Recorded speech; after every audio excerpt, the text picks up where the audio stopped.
Shocking decision. Alexandra Eala quits tennis over $40,000 contract exploitation. Must-see reveal. The sun was barely rising over Madrid when Alexandra Eala pressed post. It was a quiet morning. Too quiet for what was about to explode across the world of sports. The photo she shared was black and white, her racket lying on a court. Strings broken, a single tennis ball resting beside it. The caption, short and cryptic, sent shockwaves through social media. When passion becomes profit, the soul of the game dies. This is goodbye for now. Within minutes, #EalaQuits was trending globally. Within an hour, every major sports outlet had the same headline.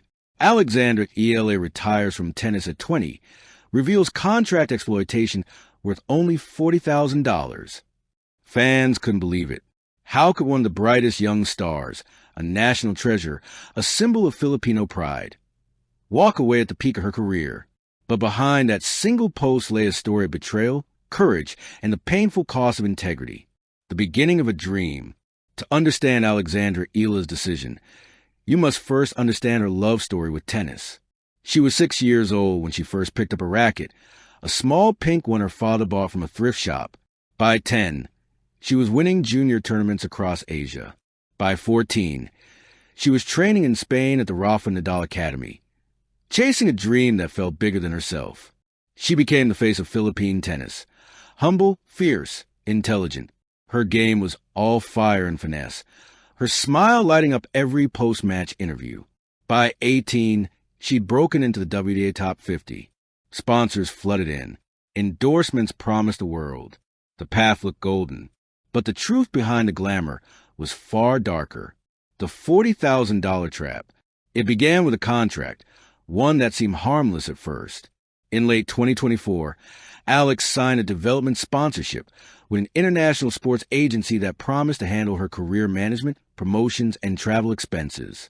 In return, they would support her with $40,000 annually, a figure that sounded generous for a young player rising the ranks. What she didn't realize was that buried deep within the contract were clauses that effectively tied her career, image rights, and endorsements to the agency for years. Even after expiration, the agency could dictate her schedule, approve her public appearances, and even take a 70% cut of any outside sponsorships. At first, she brushed it off. It's normal, they told her. It's just business. But business soon became chains. The breaking point. In early 2025, while competing at the Wuhan Open, Alex's manager informed her she had been booked for a luxury brand photo shoot in Paris. The day before her semifinal match, she refused. She wanted to focus.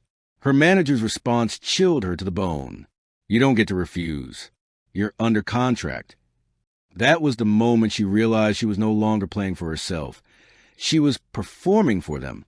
During that match, she lost in straight sets. Cameras caught her looking distant, her eyes empty. The commentators blamed fatigue. But those who knew her saw something else, a fire being extinguished, the hidden exploitation. Weeks later, Alex received her quarterly statement from the agency. Her total tournament earnings for the past 3 months, $312,000. Her take-home amount after management deductions, for $1,680. She thought it was a typo. It wasn't. The agency had billed her for everything. Flights, hotels, media training, even branded clothing she never asked for. In one email exchange later leaked to press, Alex wrote, "You made more for my matches than I did. I'm not your product. I'm a person." But the agency didn't budge. They reminded her of her contract.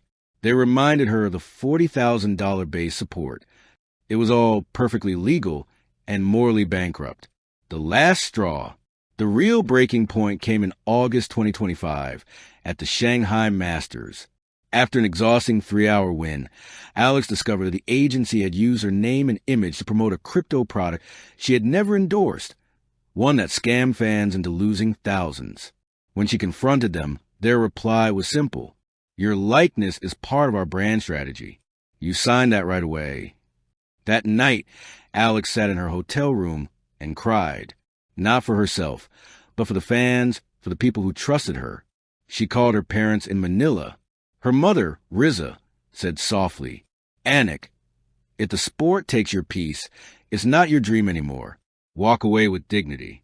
And just like that, Alexandra Eala decided to walk away. The announcement: on October 3rd, 2025, Alex stood before the press at a hastily arranged conference in Madrid. She wore no makeup, no sponsorship logos, just a plain white shirt and a calm, steady expression. Cameras flashed. The world waited. Her statement, delivered with grace and quiet fire, lasted just 4 minutes. "I have always played tennis for love.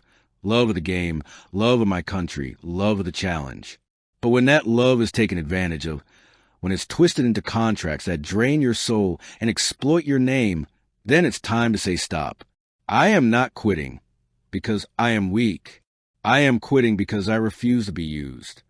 She thanked her fan, her family in the Philippines, her home that never stopped believing. Then she walked off the stage, head high, leaving behind stunned reporters in a world in disbelief. The fallout, the aftermath was nuclear. Within 24 hours, multiple brands suspended partnerships with the agency. Former athletes came forward with similar stories of exploitation, lowball contracts, withheld payments, manipulation. Hashtag Stand With Alex trended in over 30 countries. Filipino fans flooded social media with messages of support. "You showed us what integrity looks like. Alex, you didn't quit. You fought back." Even global stars like Naomi Osaka and Coco Gauff voiced solidarity. Osaka tweeted, "This industry needs change. Proud of you, Alex." Meanwhile, Red Bull, one of her biggest backers, publicly reaffirmed their support, calling her a voice of courage in modern sports. The scandal rocked the tennis establishment. For the first time, the dark underbelly of player exploitation was dragged into the light. The quiet rebirth. Months passed. The headlines faded. But Alexandra Eala didn't disappear. Legacy beyond the lines. Alexandra Eala's story isn't one of loss. It's one of liberation. She taught a generation that walking away isn't failure. That saying no could be the strongest form of victory. That in a world obsessed with contracts and control, authenticity is the ultimate rebellion. By 2027, her foundation had helped over 2,000 young athletes escape predatory deals. She received the UN Women in Sports Leadership Award for championing fairness and equality. Her influence stretched beyond tennis, into law, education, and ethics. She became the living embodiment of her own words. "I didn't quit. I just refuse to be owned." Epilogue: The court awaits. It's 2028. The sun is rising again, this time over Melbourne. The crowd hums with anticipation. On the big screen, her name appears. Alexandra Eala, wild card entry. The stadium erupts. As she walks to the baseline, there's no corporate patch on her sleeve, no glittering endorsements. Just her name, her country, and her freedom. She bounces the ball, looks up at the sky, and whispers to herself, "For love, not for money." Then she serves, and the story begins anew. Thank you for watching. Please don't forget to hit the subscribe button, like, and share. Till next time.